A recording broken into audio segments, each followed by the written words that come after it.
Actions speak louder than words. He couldn't look me in the face. He knew what he'd just done to me, and he knew how much it hurt. But how could he not?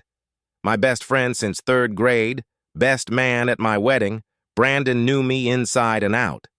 To make him feel better, I said, "Relax, buddy, we don't chop heads off messengers anymore. Are you sure she didn't see you?" "I don't think she saw. But am I sure?" "No, I can't say I'm sure. I saw her as soon as I came in the door, and I turned to go up to her. And when I saw her making out with a guy, I turned around and found a dark corner to sit down. If she saw me, she didn't give me any sign."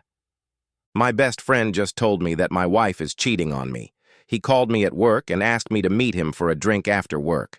As soon as I saw his face, I knew something was bothering him. And I knew Brandon well enough to know that it wouldn't do me any good to start right in and ask him what was wrong. He wore himself out until he couldn't say it. All I could do was wait. It took about 5 minutes of small talk and beer sipping before he finally got to the point. "Rob, I'm sorry as hell to be the one to tell you this, but Barb is cheating on you." I wanted to jump up and yell at him, "No, hell no, you're wrong." But I knew he wasn't.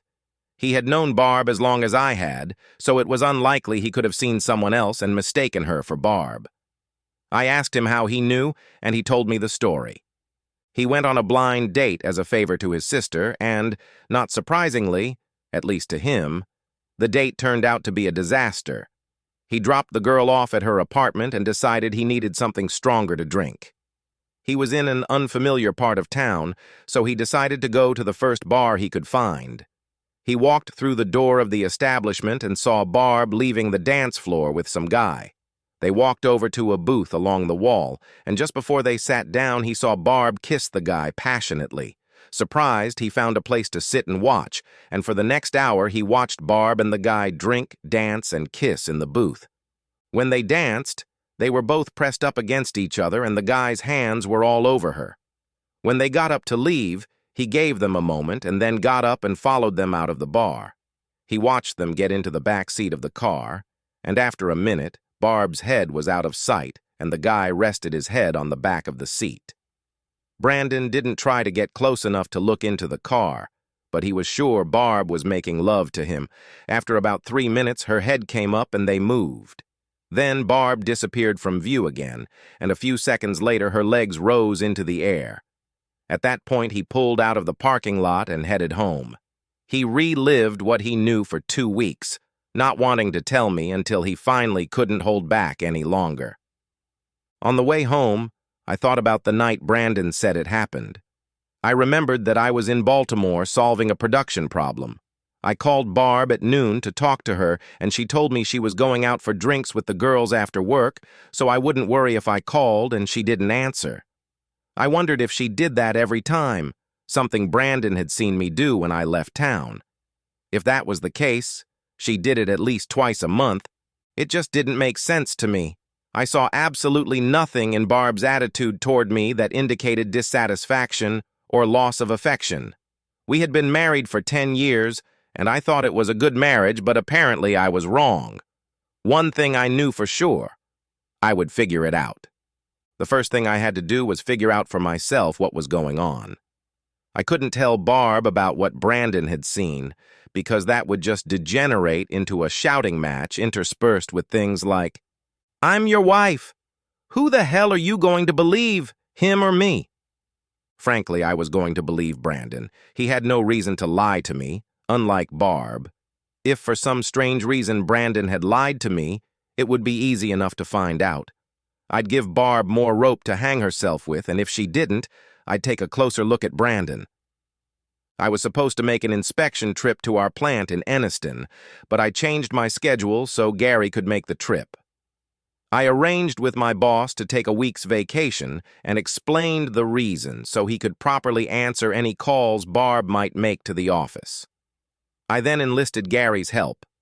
I knew he would help me because he had just gone through a nasty divorce after catching his wife in bed with another man. I explained the situation to him and he said he would be happy to help. I bought a disposable cell phone at a convenience store and the only person I gave the number to was Gary. Monday morning, I kissed Barb goodbye, telling her I would call her as soon as I checked into the hotel. I said I would see her in 4 days and left for the airport. At the airport, I left my car in a long-term parking lot and then went to the Alamo and rented a mid-sized sedan and went and found myself a motel room for 3 nights. At 2 in the afternoon, Gary called me and told me he had checked into room 416 at the downtown Marriott Hotel in my name.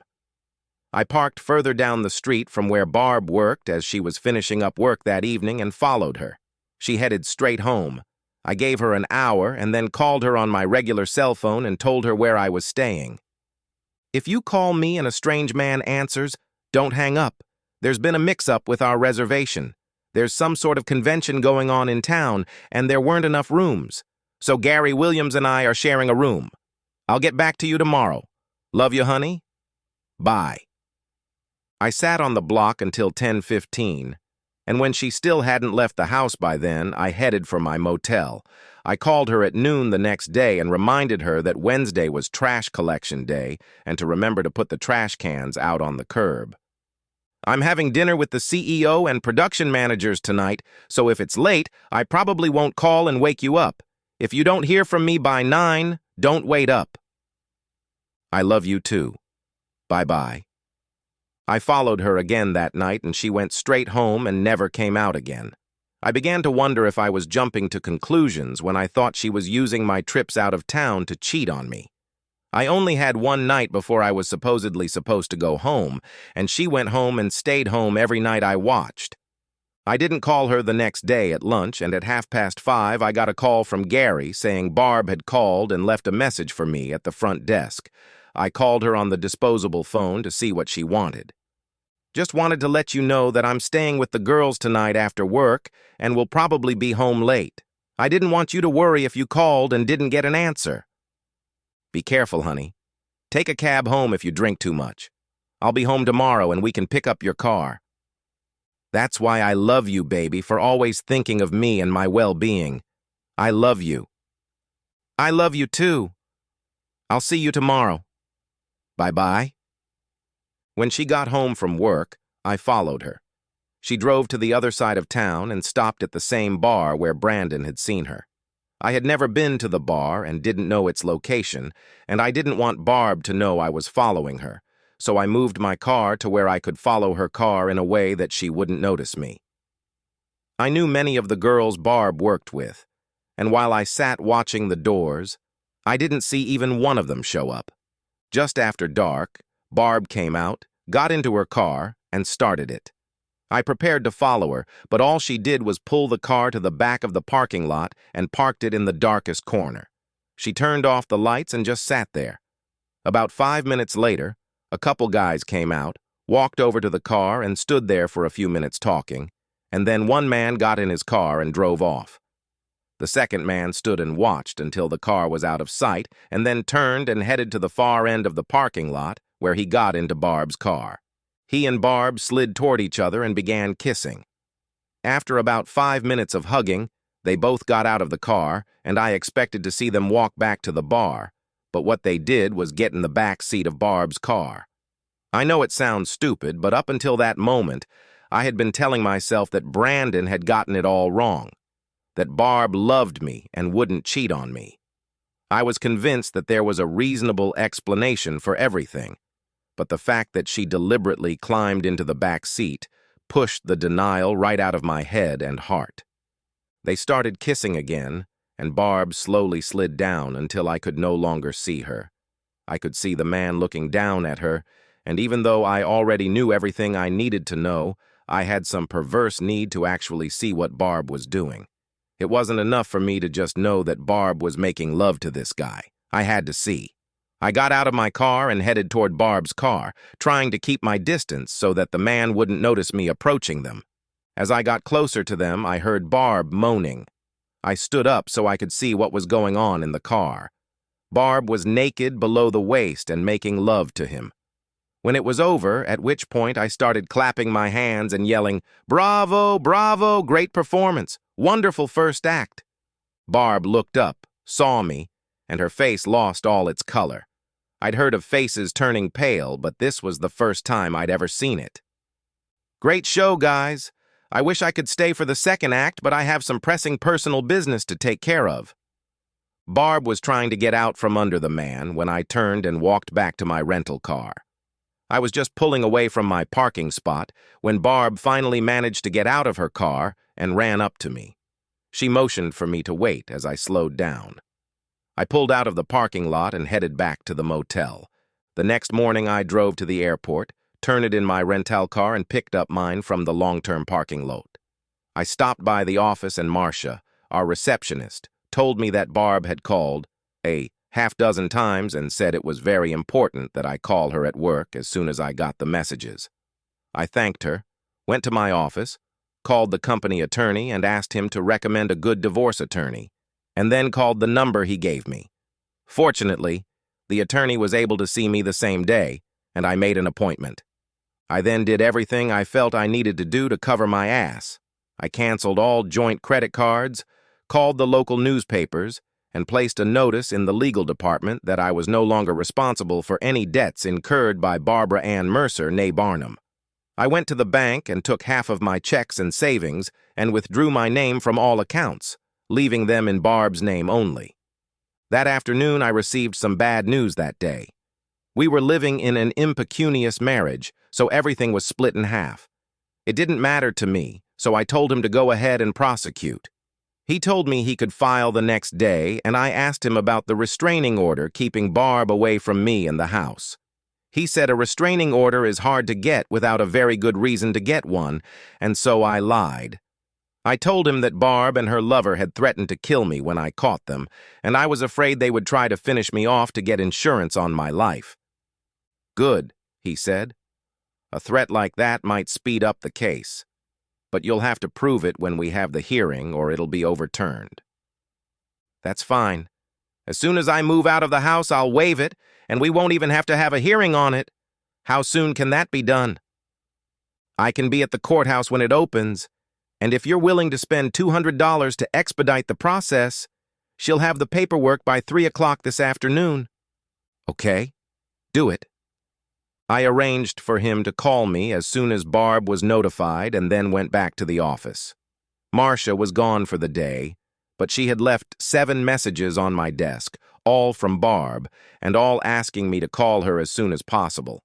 I crumpled them up and tossed them in the trash, then sat down at my desk and started looking through the classifieds for an apartment closer to work. I spent most of the next morning looking at the apartments I passed around, and at 2:30 I signed a lease on one of them. At 3:10 I got a call that Barb had been notified. I rented a truck, bought some packing boxes, and drove to the house. At 4, the courier who had notified Barb came by and handed me a copy of the restraining order. It stated that Barb couldn't come within 500 feet of me. A couple of my friends helped me, and by 5:15, I had everything I wanted out of the house except for my clothes and loaded into the truck. I was busy loading them when Barb pulled into the driveway.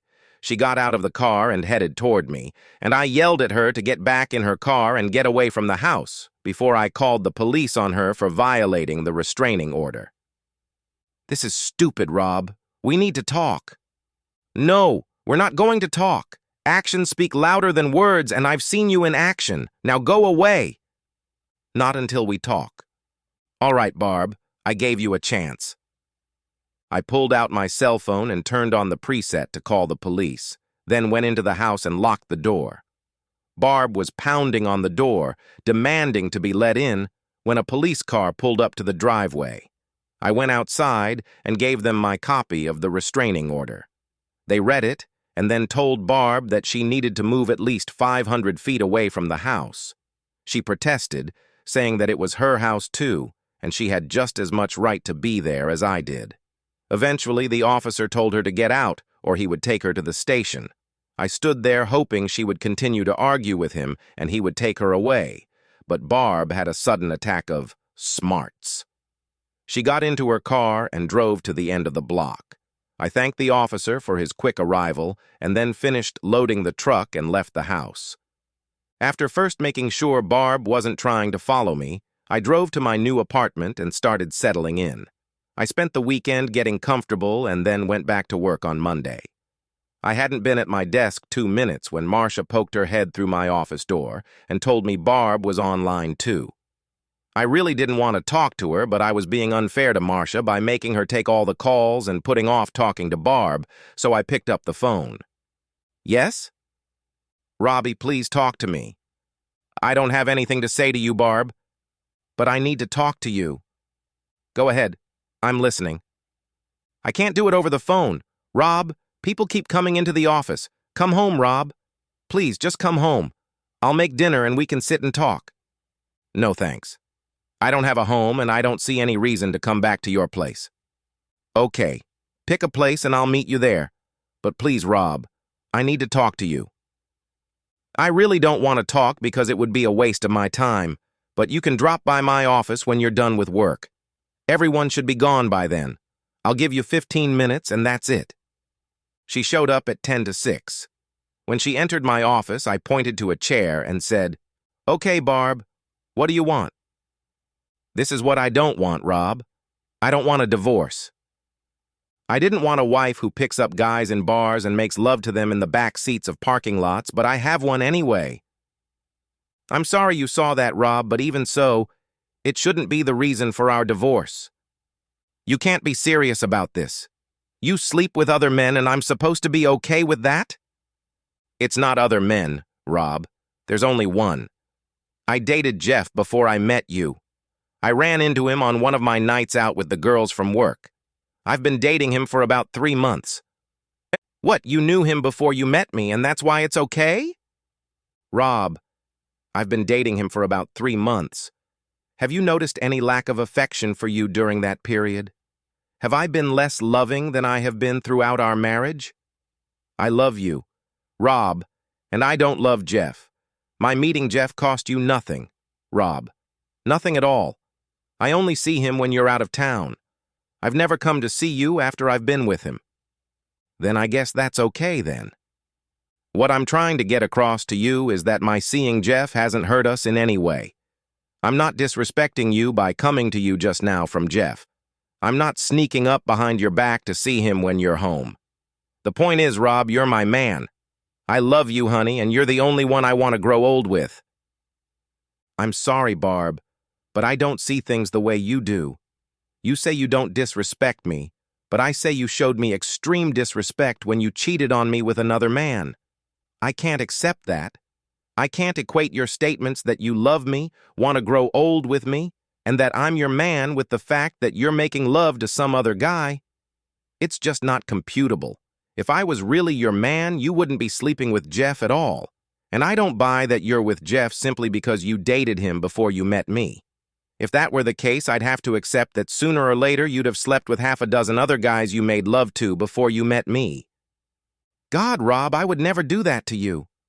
You're already doing it with Jeff.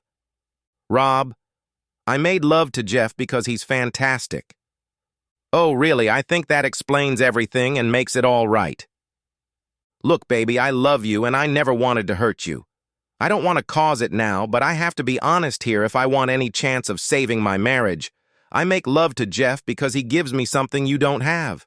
You're a wonderful man, a fantastic husband in every way but one. You're disgusting in bed. You are tender and affectionate, but you don't seem to care about love at all. Tuesdays and Saturdays, boring lovemaking like clockwork. One time, and then you roll over on your other side and fall asleep, leaving me to get up, go to the bathroom. I need something more than that. When I ran into Jeff during my night out with the girls, I remembered how we slept together and how he made love to me 3, 4, and sometimes even 5 times a night. I wondered if he could still do that, and when he started hitting on me, I went to the motel with him. It was just one night, Rob. There was no love or affection there. He gave me something you didn't have. It didn't diminish my love for you one bit. If I had to choose between you and no sex life or Jeff and a great love life, I chose you, Rob. God, Barb, I'm so happy to know that. Let me ask you something. When I'd come home from work and you didn't feel like cooking and you'd say, "Can we go out to eat?" Did I ask you out? Yes, you did. When you'd come up to me and say you'd had a rough week and you wanted to go out and have some fun and blow off steam, Did I invite you out? Yes, Rob, I did. In fact, didn't I usually do what you asked me to do? Almost always. Then why in God's name didn't you tell me, Rob, my sex life sucks, and then ask me to do something about it? You never complained, so how was I supposed to know? My sex drive isn't that strong, and I was fine with it on Tuesday and Saturday, and you went along with it. If I fed you hot dogs every night for a week and you got tired of eating hot dogs, would you tell me? Make love to anyone you wanted, but talk to me about something as important as your sex life. Oh no, I can't do that. I'll just go and sleep with some other guy. At least it's nice to know that, if you had a choice, you'd choose me over Jeff, but you don't have a choice, Barb, and I do. And since I have to choose between living with an unfaithful cheater or divorcing her, I choose divorce. I gave you a chance to talk, and now we're done. Please don't bother me anymore. Anything else you need to say, you can let me know through my lawyer. Please leave. Rob, please don't do this. I love you, baby. I really love you. Go, Barb. Just go. Tears streamed down her face, but she got up and left without another word. The divorce was final last week, and I haven't seen Barb or spoken to her in the last 6 months. I miss her. I really do.